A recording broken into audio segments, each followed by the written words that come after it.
Bienvenidos al ciclo de charlas organizado por la Comisión de Acción Cultural del Consejo, en conjunto con la licenciada Florencia Agra, a quien también le damos la bienvenida, pero antes de dar paso a la charla, les comento que Florencia es licenciada en Gestión e Historia del Arte de la Universidad del Salvador, es profesora de Mercado de Arte en la Universidad del Salvador, y actualmente coordinadora de programas artísticos del Instituto de las Culturas de Almirante Brown de la provincia de Buenos Aires.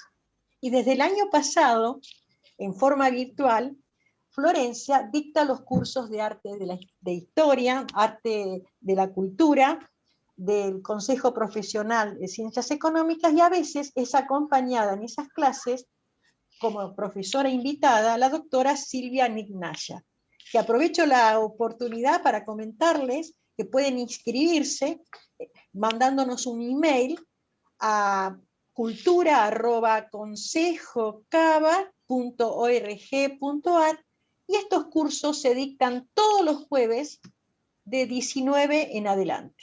Así que los esperamos, y además tiene la temática que van cambiando mes por mes, así que pueden incorporarse cuando lo deseen en función del tema si les interesa. Y ahora sí, antes de darle, como dije, paso a Florencia, a la que le damos por supuesto la bienvenida, estamos contentos como siempre que desarrollemos en conjuntos temas. Hoy trataremos un tema justamente presentado por ella, que es la iconoclasia. ¿Qué motiva a las personas a destruir las imágenes? Porque esto justamente, iconoclasia, significa ruptura de imágenes. Rupturas deliberadas de íconos religiosos y políticos propios de una cultura, que nos revelan justamente el poder de las imágenes, el poder que representan las imágenes. Entonces, hoy, a través de la presentación de varios ejemplos, examinaremos este fenómeno que recorre la historia del arte y hoy es protagonista de los estudios visuales. Y ahora sí, Flor, te doy paso, y ya con una pregunta, si te parece. ¿Qué te motivó elegir este tema para hoy? ¿Y qué significa más ampliamente iconoclasia? Bueno, te comento un poquito. Mira, lo que me motivó a elegir el tema fue el año pasado, ni bien comenzó la pandemia, que estábamos todos con un montón de pantallas, vean en las noticias la destrucción de un monumento, no acá en Argentina, sino en Inglaterra. El monumento, la escultura pública era de Edward Colson, y a ver, había un aluvión de gente con tiras, lo tiraron al río, o sea, lo hicieron, lo trataron como una basura, ¿no? Lo destruyeron. Lo destruyeron. Lo destruyeron, sí, lo destruyeron. Y hablo con un profesor, ¿no? Con otro profesor de Historia del Arte, y obviamente a nuestros ojos nos parece, a ver, no conmovedor en un sentido positivo, sino es como que, a ver, lo destruyeron de la misma manera que destruían las esculturas religiosas en el siglo IX, ¿entendés? Entonces vos ahí vas viendo cómo a lo largo de la historia persisten ciertos principios y en particular persiste ciertos patrones. A ver, ¿qué es esto? Digamos, ¿qué te revela esto? La violencia sobre una imagen, ¿no? Edward Colson, ¿quién fue? Edward Colson fue un funcionario de la Royal African Company, un comerciante, y fue uno de los principales esclavistas del siglo XVII. Bien, no estaba Edward Colson, pero estaba la escultura. Entonces, digamos, ¿a quién vamos a agredir? A Edward Colson, que es la escultura. Bien, ahora, un poco también te revela este tipo de actos determinados síntomas en la sociedad, ¿no? Determinados pensamientos que van cambiando, porque en algún momento le levantaron una escultura pública en Bristol y hoy por hoy es derribada, ¿no? Entonces es un ejemplo, ¿no? Del poder de la imagen, de lo que significa la imagen, ¿no? Como muchas veces la imagen se confunde con se confunde con lo que es y no con lo que representa. Bien, a ver, ¿por qué se lo conmemoró a este señor en su momento? Porque él en su momento percibió a diferentes instituciones en Inglaterra como iglesia de determinados fondos, pero por otro lado tenía su perfil de esclavista. Hoy por hoy es derrumbada su escultura por eso. Bien, y este tipo de actos estuvieron presentes también en Latinoamérica, también en toda Europa, en el siglo XXI, a ver, no solamente en Europa y en Latinoamérica, sino también en Oriente, ¿no? No te olvides de otros sucesos, no te quiero empezar a mencionar un montón, pero por ejemplo, la destrucción del monumento de Saddam Hussein en Irak, ¿no? En donde intervinieron soldados norteamericanos. Son actos de violencia simbólica. A ver, hay violencia en realidad, pero son actos de violencia simbólica. ¿Qué antecedentes históricos a nivel visual te puedo traer? Y por ejemplo te puedo traer, que ahora te estoy acá mostrando, acá tenemos un grabado que ilustra una de las grandes querellas iconoclastas en Holanda, ¿no? Lo que se llamó, hay una palabra en alemán, déjame un minutito, que se llama Billestum, tormenta de imágenes, que ilustran la destrucción masiva de imágenes religiosas dentro de la cultura protestante. Justamente la destrucción comenzó en imágenes religiosas. Sí, digamos que sí. Porque, a ver, porque cuando vos hiciste todos los cursos de historia del arte, participaste en todos los talleres en donde empezamos con la historia del arte, o sea, la producción de imágenes desde la prehistoria.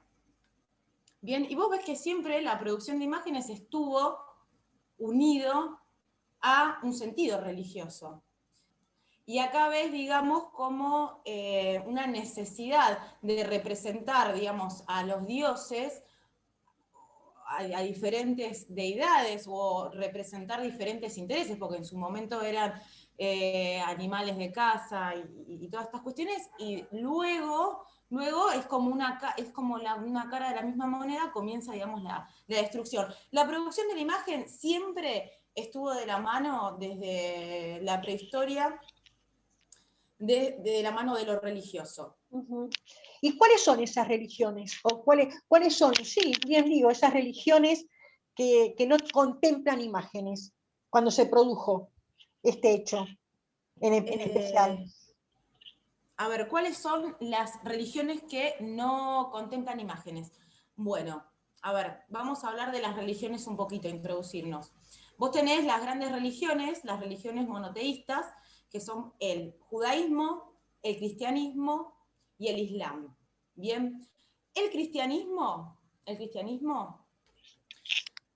podríamos decir que sale, digamos, tenemos nuestras raíces, las raíces, digamos, judías, nace del judaísmo que no, a ver, no es que no contempla las imágenes, sino que idolatrar las imágenes es un pecado. Bien, representar a Dios, vos dentro de la cultura judía no encontrás ninguna representación de Dios, porque a Dios no se lo puede entender ni tampoco se lo puede representar. Eso por un lado. Pero después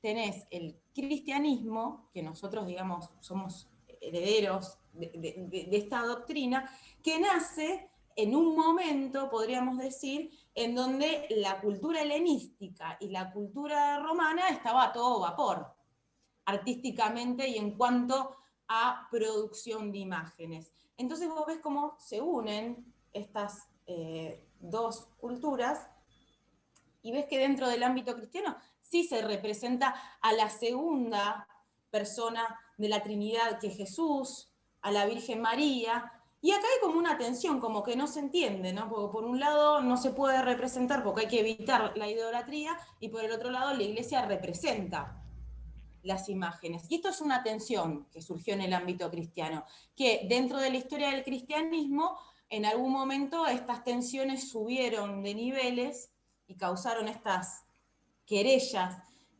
iconoclastas, ¿no? Que es muy simple, es determinado segmento de la iglesia que está a favor o en contra de las imágenes. La primera vez, digamos, que se trató esta cuestión formalmente fue en el Concilio de Nicea. Bien, ¿qué dice el Concilio de Nicea? Que las imágenes se pueden venerar siempre y cuando las imágenes son aceptadas, ayuden al rezo, ayuden a la conexión. Pero no, digamos, la imagen en sí no tiene que desconcentrarnos, ¿sí? Eso, digamos, porque se pautó, porque lo que tanto el judaísmo como el cristianismo lo que quiere evitar es la idolatría.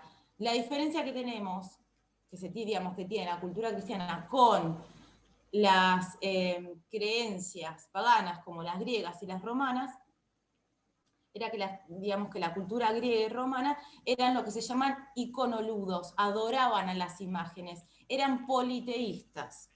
Y mal que mal un poco también acá, digamos, dentro de lo que es la cultura cristiana, a veces se idolatra, ¿no? No se venera, se idolatra. Y también, a ver, nosotros lo vimos con, imágenes del románico, del barroco, imágenes religiosas. Nos confunden, pensamos que es el Dios en sí, tienen ese aspecto tan real. Y específicamente las obras escultóricas que uno se confunde. Y justamente con lo que estás mencionando, en concreto, ¿no? Sí. Rupturas vinculadas por cuestiones religiosas, bien definidas. ¿Cuándo, digamos, podés mencionar algún hecho concreto? La primera tensión, la primera querella, fue en el siglo VIII y después, bueno, se resolvió en el siglo IX, que fue dentro del cristianismo, dentro de la iglesia bizantina, ¿no? La iglesia del Imperio Romano de Oriente. Fueron las primeras querellas. Los primeros actos de destrucción de imágenes, y luego de estas querellas se llegó a la resolución que esta iglesia iba a usar imágenes bidimensionales. ¿Qué significa?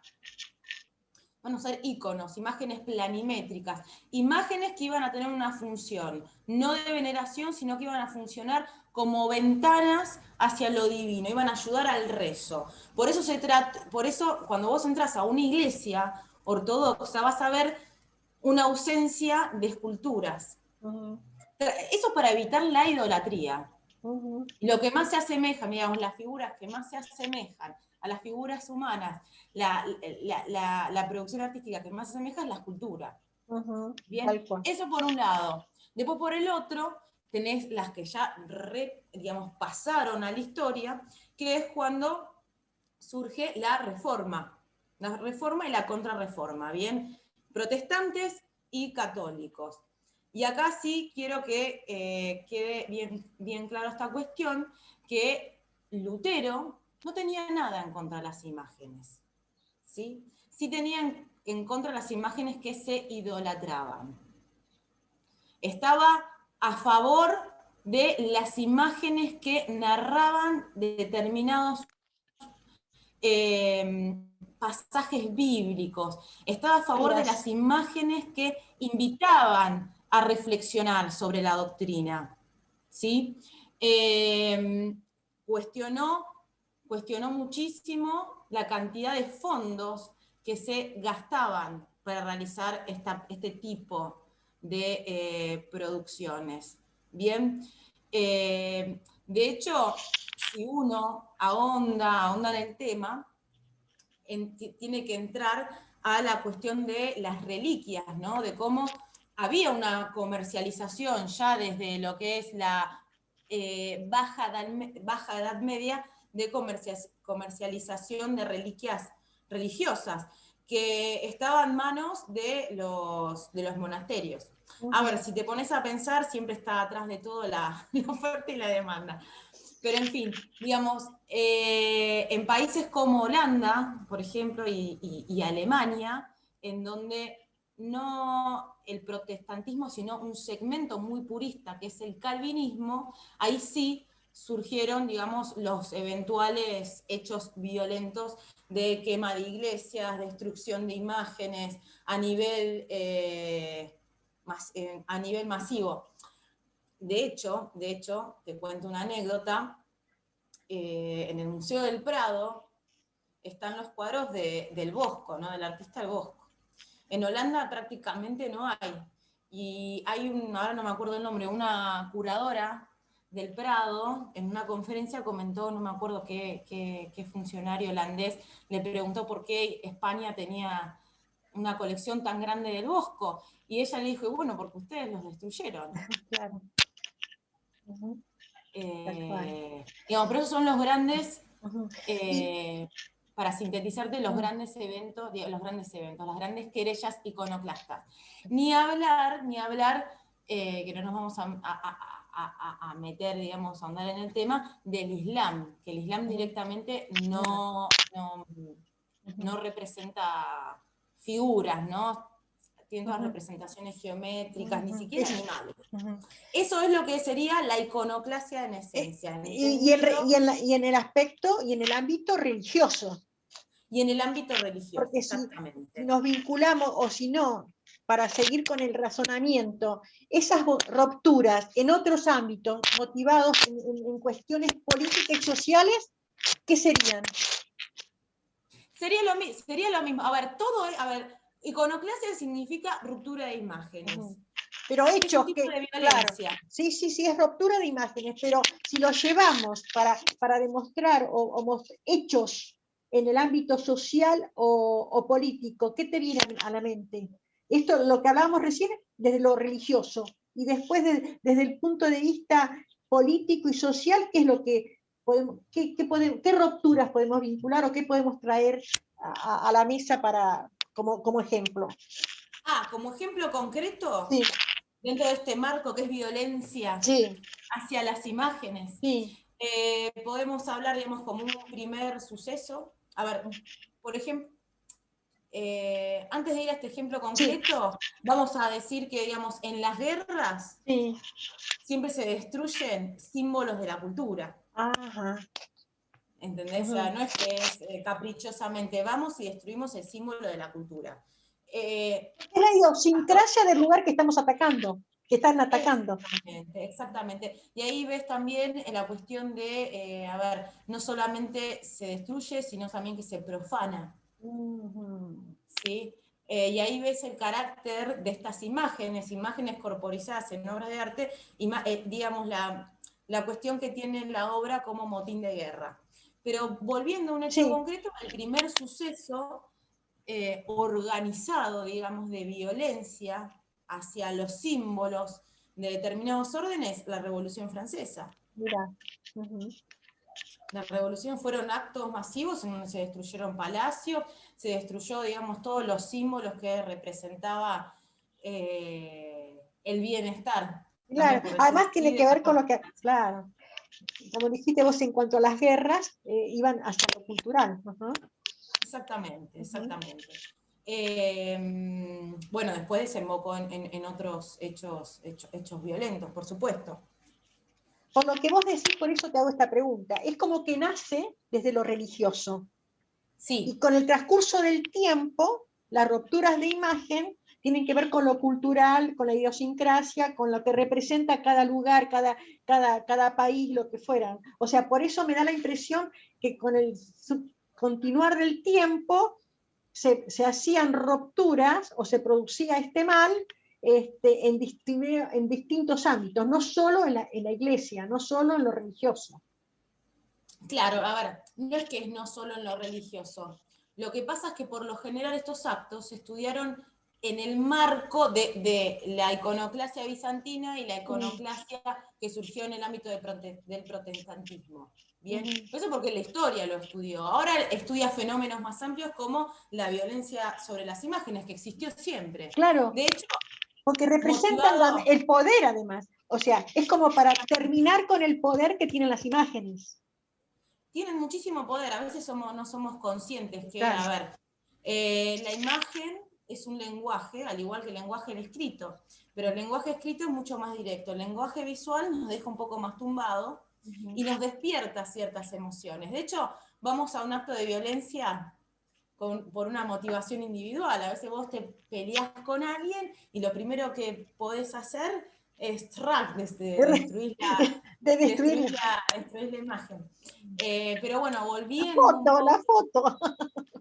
Oh, lo destroy. O sea, eso es violencia simbólica, ¿no? Micro. Por una motivación psicológica, Además, individual. el propósito era la motivación, pero el propósito que era también marcar algo. Acá estoy yo, acá mando yo, acá destruyo yo, ¿entendés? O sea, el que lo hacía, ¿o no?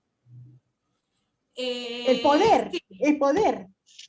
Sí, el poder, el no poder destruir quizás a una persona, bueno, Lo que ella generaba. destruyó un símbolo de lo que significa. No solamente, a ver, por mencionarte otro, por ejemplo, en el flyer Eso te iba a preguntar sobre el flyer, tiene que ver con esto, ¿no? Sí, eso es interesante porque esa imagen es la imagen de una escultura de Napoleón I, que también fue destruida, fue el primer registro fotográfico. Eso es lo que me gusta saber.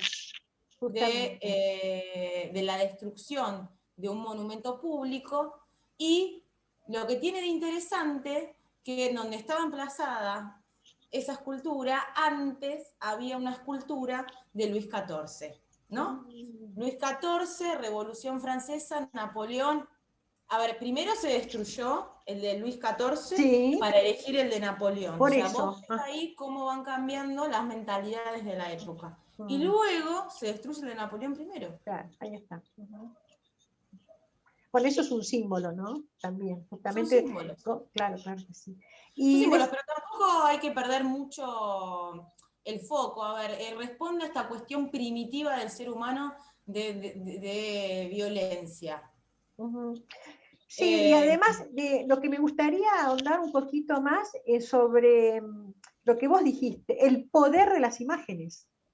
O sea, justamente se destruye por eso, por lo que las imágenes transmiten. Eso, un poquitito más sobre ese tema me gustaría que profundices. El poder que tienen las imágenes. Por tal razón se destruyen.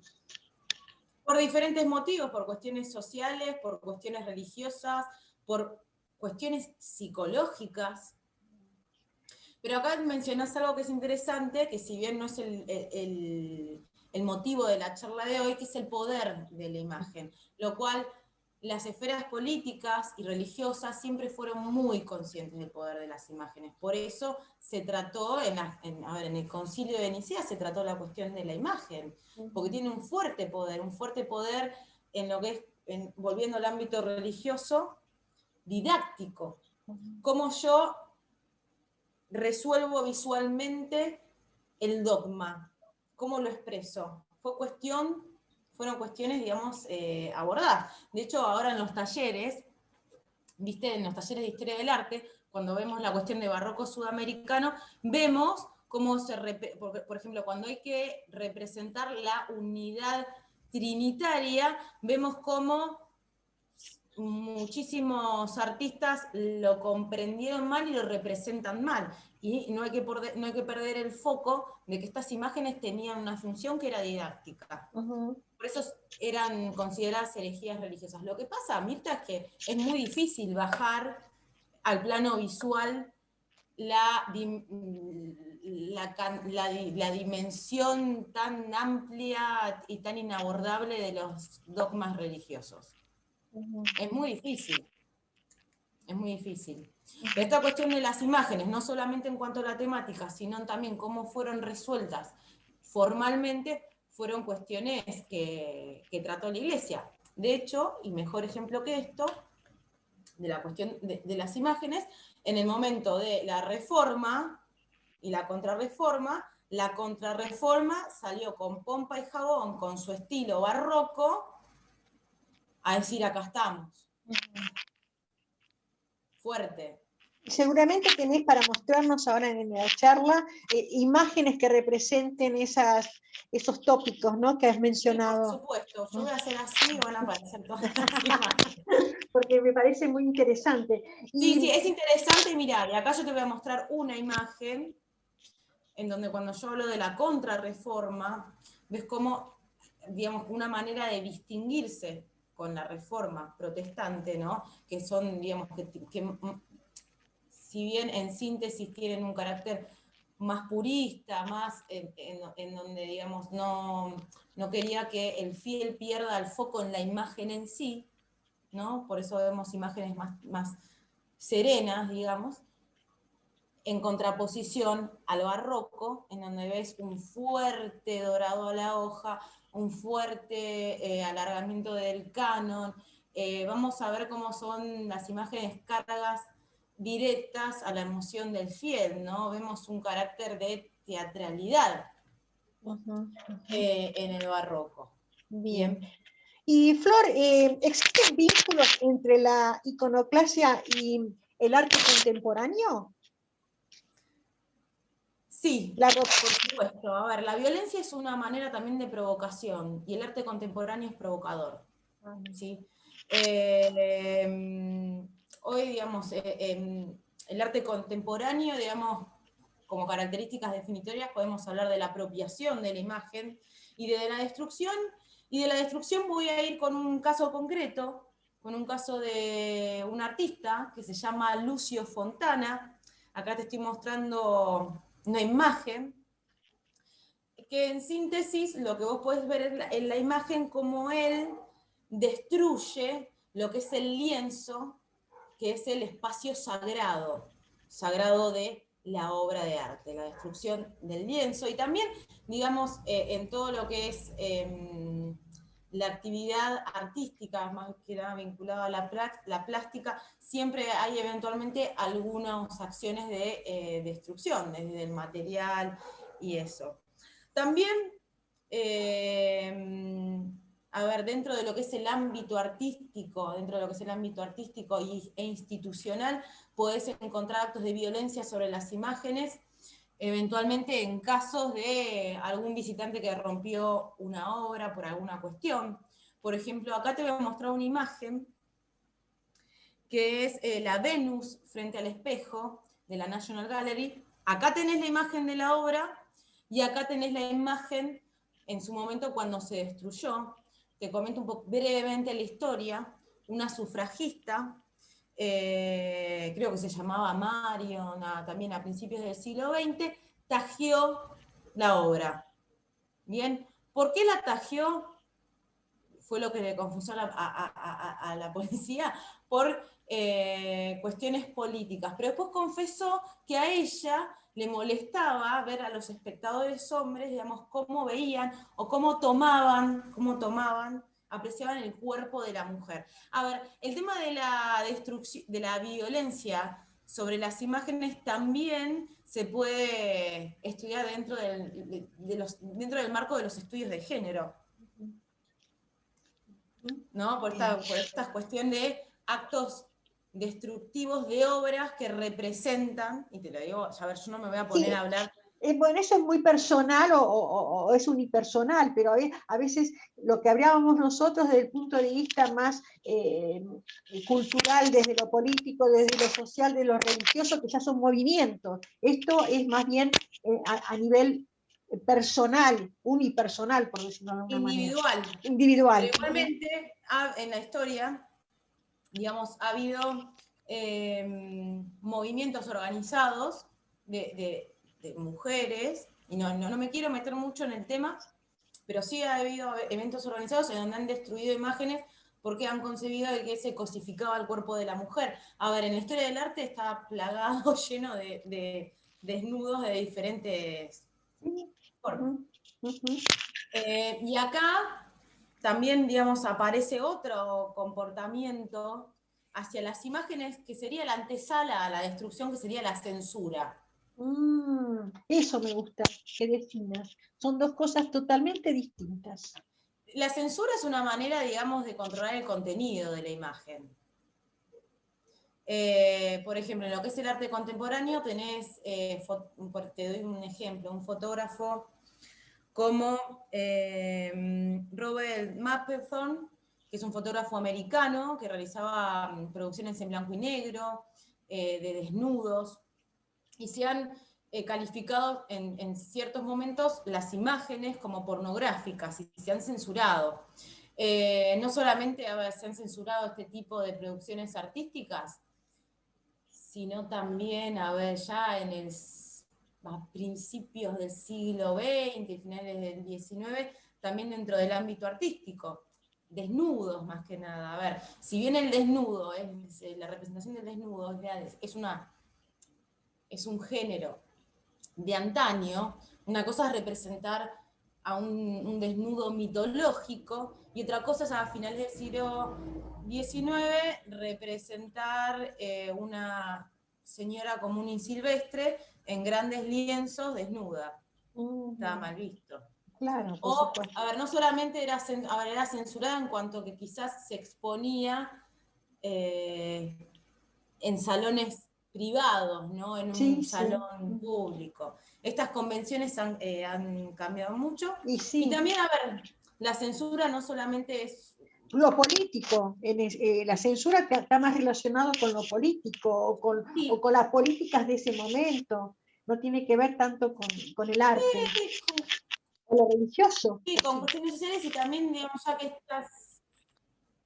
Sí, y ya que estás con la cuestión de lo político y estamos siempre con el tema de la violencia sobre la imagen, estamos hablando digamos, violencia sobre imágenes enmarcadas dentro del ámbito artístico. También hay violencia sobre las imágenes publicitarias o imágenes más vinculadas a la gráfica.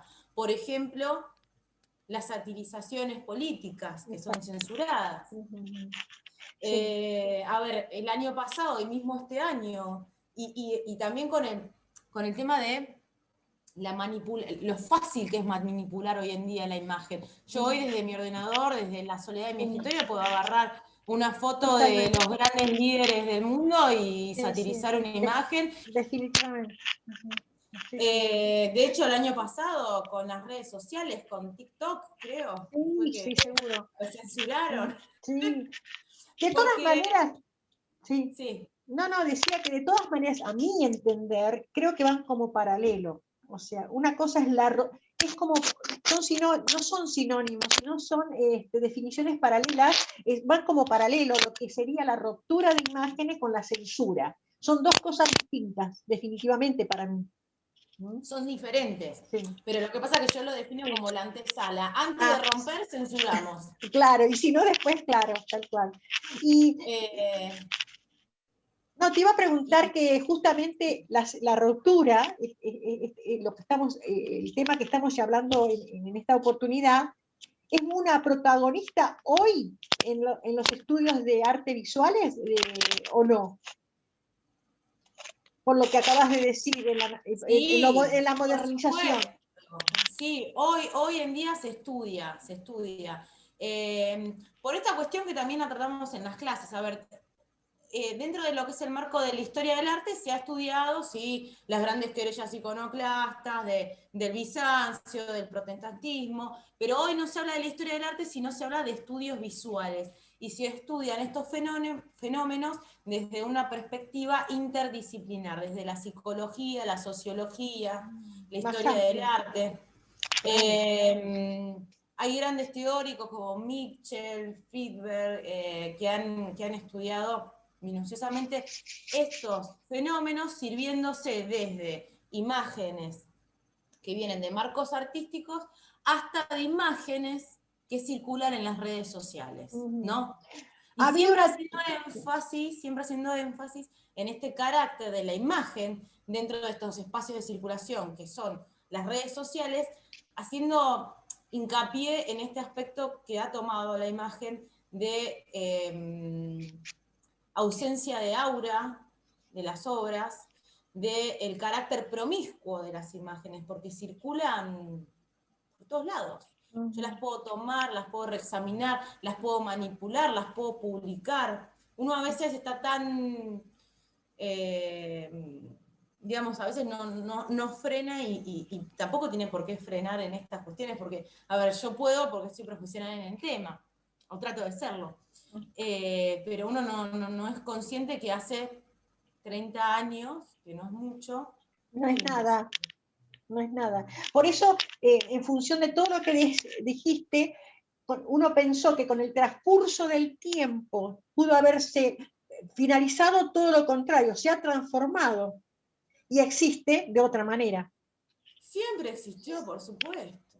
Uh-huh. Por supuesto, pero a mí lo que me llama la atención, por lo menos en la cuestión de las redes sociales, si bien la satirización publicitaria existe hace tiempo, en estos últimos años, con este feedback que antes no existía, tan sincrónico, entre el público, las figuras, es tremendamente violento. Uh-huh. Yo no tengo, digamos, las herramientas como para estudiarlo, pero o sea, como para desarrollártelo en más profundidad, pero no hay que ser un académico experto en la materia para darse cuenta de que hay mucha violencia. Hubo contemporáneamente un escritor que yo creo que, no voy a recordar el nombre ahora, pero creo que te lo mencioné, que escribió desde hace 30 años, ¿recordás el nombre que escribió sobre este tema, cómo se fue transformando? No voy a recordar el nombre ahora, tal vez vos sí. Creo que yo te pasé la vez pasada un link. ¿Te acordás Sí, que? Ah, perfecto. Es ese que acabas de mencionar. Él tiene dos grandes estudios que se llama El poder de las imágenes. Sí, ahí está, el poder de las imágenes.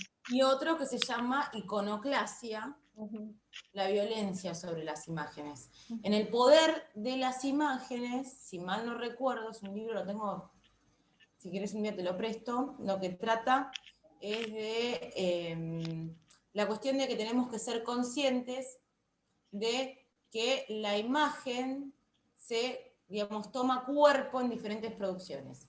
La Virgen en una pintura, en una escultura, trata de todas esas cuestiones, pero tienen que ver más con otra disciplina que hizo su adviento en estos últimos 30 años, que es la semiología de la imagen. Que bueno, ya se viene estudiando, digamos, lo que es la semiótica, ¿no? A mí me pareció muy claro. Yo leí algunos, no leí el libro, pero sí algunos comentarios que me resultaron muy interesantes. A partir de la presentación de este tema que vos hiciste, empecé a indagar un poquitito y fue este escritor el que apareció y me parecía el más reciente y el que más, digamos, dedicación se había dado por mucho tiempo al tema. Sí, lo que pasa que es interesantísimo y uno cuando lee las reseñas de estos libros, te digo yo en lo personal, por supuesto voy y me los compro, pero son muy difíciles de entender porque tienen este carácter interdisciplinario en donde se maneja un lenguaje específico que tiene que ver con la semiología. Son difíciles, por lo menos en lo personal me resultan difíciles a veces de comprender, no son de fácil lectura. La historia ¿qué es? La historia de las rupturas y de las continuidades. La violencia sobre la imagen, una continuidad que tiene, que no se cortó. Eso es lo que yo quería como final preguntarte. ¿En qué mejoró? ¿En qué se cortó? ¿En qué se frenó? En nada, porque se transforma. En nada. Ya en la Edad Media se establecieron como estos principios, ¿no? Como te mostré en las ilustraciones y en las fotografías se establecieron estos principios para destruir, que no es algo consciente, es algo inconsciente de estos movimientos organizados. Claro, que van surgiendo, se van transformando, claro, y que tiene que ver con la época. Es lo mismo. Sí, que tiene que ver mucho con cada época. Es lo mismo. Y se transforma, como se transforma la vida, las cuestiones, otras cuestiones. Sí, pero no sé si hablé tanto que no me acuerdo si lo dije, que digamos en la cuestión religiosa lo que se trató siempre de evitar fue la idolatría. Porque la idolatría de las imágenes es un culto pagano. Sí, lo A ver, cuando mencionaste. también, claro, a ver, por ejemplo, en la antigua Grecia tenían el Partenón, en donde estaba la gran escultura de Ateneo a Partenos, en donde se le dejaba, digamos, las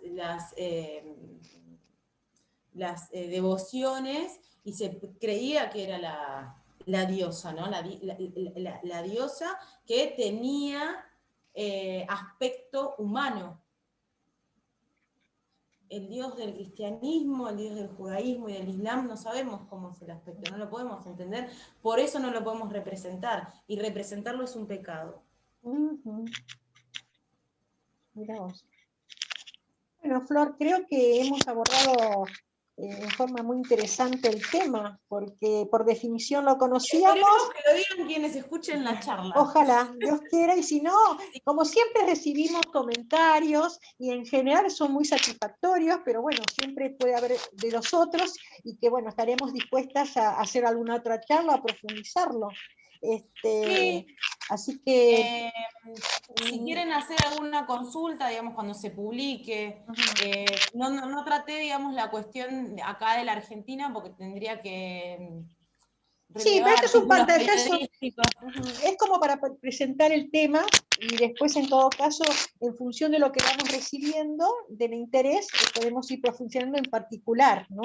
Y Sí, aprovechamos a decirlo que tanto esta charla como todas las charlas de arte que estamos haciendo y las distintas actividades que desarrollamos a través de la comisión, la pueden ver en nuestro canal de YouTube. Así que ahora o cuando les resulte a cada uno de ustedes oportuno. Así que esta también está hecha la invitación. A mí me parece, Flor, que fue suficiente, atractiva, salvo que quieras redondear con algo, o te parece que podríamos dar por finalizada la charla. no, damos por finalizada la charla. A mí, a ver, te agradezco que me des la libertad de elegir el tema. Vamos a ver si a la gente le gusta el tema. A mí en lo personal me gusta mucho, digamos, porque estos hechos sirven para comprender la historia, Claro y que también sí. el arte.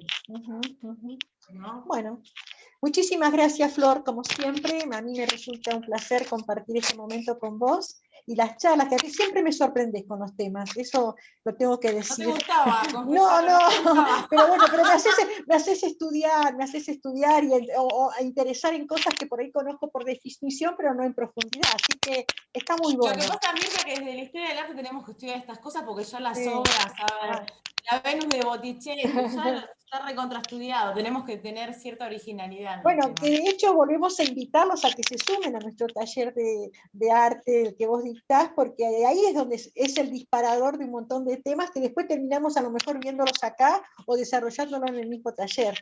Así que bueno, agradecerte una vez más, como te decía, hasta nuestro próximo encuentro, y como siempre me despido de todos agradeciendo sí a todas las autoridades del Consejo Profesional de Ciencias Económicas, a la mesa directiva, a la presidenta del Consejo, a la doctora Gabriela Russo, a la vicepresidente primera, a la doctora Patricia Sánchez Ruiz, que es nuestra consejera coordinadora, por todo el acompañamiento, por todo el apoyo, a los miembros, colegas miembros que forman parte de la Comisión de Acción Cultural, en nombre propio y el del presidente de la comisión, el doctor Luis Barrera. Agradecemos también a los colegas que son coordinadores de las distintas actividades culturales, de los distintos grupos culturales, de las distintas disciplinas culturales que se desarrollan en este ciclo y en este espacio de cultura del Consejo. Y por supuesto, los invitamos nuevamente a ver tanto esta charla como todo lo que desarrollamos a través de nuestra comisión en nuestro canal de YouTube, y al equipo de colaboradores que siempre nos acompañan, nos ayudan a poder poner en luz y presentar estas actividades que desarrollamos, y a todos ustedes por tan lindos comentarios, por sus sugerencias, por los temas que a veces nos acercan para que nosotros presentemos. Los saludo hasta nuestro próximo encuentro, Dios mediante, que estén todos muy bien. Gracias, Flor, un placer enorme, cariños, que estén bien. Chau, chau. Chau.